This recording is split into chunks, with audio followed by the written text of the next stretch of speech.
Gracias, señor presidente. Señorías, comienza el curso político y lo hace en medio de unas circunstancias extremadamente preocupantes. Tras casi 2 años y medio desde la llegada del coronavirus a España, nuestra economía sigue siendo la única de la Unión Europea que no ha recuperado todavía los niveles de Producto Interior Bruto previos a la pandemia.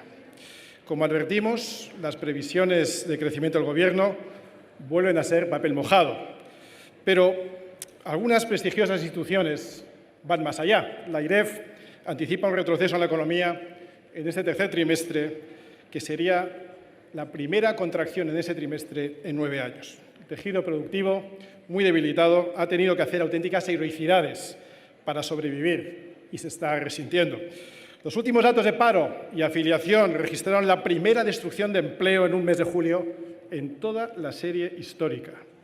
Y cuando todavía hay 38.000 empresas menos que antes de la crisis, el Gobierno nos trae un Real Decreto Ley que no solo no encara con valentía los problemas que padecemos, sino que vuelve a cargar sobre los hombros de las pymes, de los autónomos, de los comerciantes y de las familias españolas aquello que ellos son incapaces de solucionar.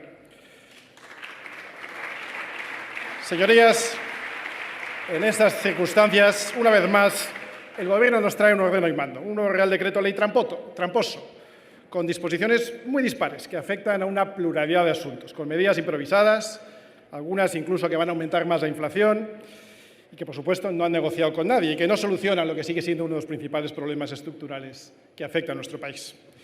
De los productores del mayor confinamiento de Occidente, inconstitucional, por cierto, según declaró el Tribunal Constitucional en instancias de Vox, de los guionistas de la idea de levantarnos de madrugada para poner la lavadora y ahorrar la factura a luz, viene ahora un nuevo capítulo: el corte del aire acondicionado en verano y las restricciones a la calefacción en invierno, el apagón de los escaparates y el rejonazo a los comerciantes a los que pretenden, escuchen esto, a los que pretenden obligar a instalar puertas de cierre automáticos en todos los comercios de España antes del 30 de septiembre, una auténtica locura. Y los españoles ya están hartos de tantas locuras, porque ahora son los hogares españoles, nuestras empresas y la productividad de todo el país quienes pagan las consecuencias de una política energética desnortada, impulsada durante décadas por gobiernos del PSOE, del PP y de sus socios europeos.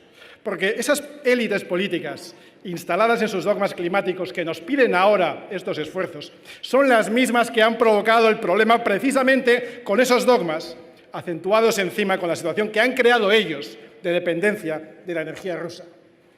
Los españoles se merecen un Gobierno que impulse un plan de soberanía energética, que incremente la diversificación de las fuentes de suministro energético, que garantice una energía barata, sostenible, eficiente y limpia, y que ponga en el centro de los intereses a España y a los españoles. Y, en cambio, ustedes demuestran que no han aprendido nada de la situación que han creado y, lo que es peor, reinciden en el error con las medidas de siempre. En lugar de abogar por una adecuación realista de los objetivos climáticos, en lugar de, como se está comenzando a hacer en otros países, apostar por la energía nuclear. España, decía el otro día el presidente de la Sociedad Nuclear Española, es el único país de la Unión Europea que no está revisando ni planteándose siquiera revisar su programa para ampliar la vida de sus reactores. En lugar de abrir vías para la explotación de recursos propios, ustedes optan por la única vía que conocen: imponer cortes de consumo cuyo impacto sobre Rusia será nulo. Es más, ahora que se cumplen 6 meses de la invasión de Ucrania, Rusia está ingresando un 89% más que antes por la exportación de hidrocarburos a países europeos. Y eso que nos están vendiendo un 15% menos de volumen. O sea, Europa paga más y recibe menos gas. Y mientras, ustedes, todos ustedes, aprobando la ley de cambio climático que nos prohíbe a nosotros mismos explotar los recursos naturales que tenemos. La pena para los que defendimos en su momento y en soledad el sentido común fue llamarnos antieuropeos o negacionistas climáticos. Pero ya sabe que a nosotros eso no nos importa lo que nos llamen ustedes. Lo que ya se ha demostrado, y más rápido de lo que creíamos nosotros mismos, es que, como siempre, Vox tenía razón. Y no es que vaya a crecer el número de personas de eso que ustedes llaman negacionistas, sino que cada vez más españoles van a renegar de haberles votado a ustedes y a ustedes que les han creado esta situación. Y por si esto fuera poco, el Gobierno, señora ministra, ha sido capaz de empeorar aún más la situación en medio de una guerra energética, generando un conflicto diplomático con uno de nuestros principales proveedores de gas, Argelia, que precisamente nos hacía menos dependientes de Rusia. Señorías, no es serio disparar las compras de gas ruso hasta lograr convertir a Rusia ya en el segundo suministrador de gas de España, mientras ustedes dicen defender lo contrario. Y sabiendo eso, no es serio afirmar, como hace la exposición de motivos de este Real Decreto Ley, que España cuenta con una baja dependencia del gas ruso. No es serio decir que somos menos dependientes de ese gas y a la vez sufrir los mayores apagones de Europa. No es serio aprobar ayudas a los transportistas que las necesitan, mientras se prepara un impuestazo vía peajes.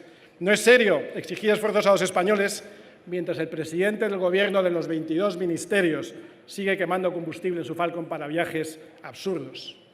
Señorías, se avecina un invierno muy complicado, muy complicado. La confianza económica se desmorona, el crecimiento se frena, los precios de la cesta de compra están ya por las nubes. Los españoles ya dedican 1 mes y medio al año solo para pagar ese alza de precios, haciendo imposible el ahorro. Vuelve la destrucción de empleo y llegan los temidos ERTEs tras caducar la prohibición de despedida activada por la pandemia. El alza en los tipos de interés que anunciamos que llegaría ya está aquí y el tiempo se acaba. Señorías, no es, como dicen ustedes siempre, Putin, el virus y Franco. Se trata de una incompetencia de un Gobierno que hace mucho tiempo debió tomar la iniciativa, pero solo ofrece subidas de impuestos, parches, ocurrencias e improvisaciones como las que hoy nos traen a convalidar. No cuenten con nosotros. No vamos a ser colaboracionistas de la mayor destrucción de la economía española de los últimos 40 años. Este desastre que han traído ustedes será el que acabe precisamente con este Gobierno. España no puede esperar y la primera estación es que ustedes convoquen elecciones y salgan del Gobierno cuanto antes por el bien de España. Muchas gracias. Muchas gracias, señor Espinosa de los Monteros.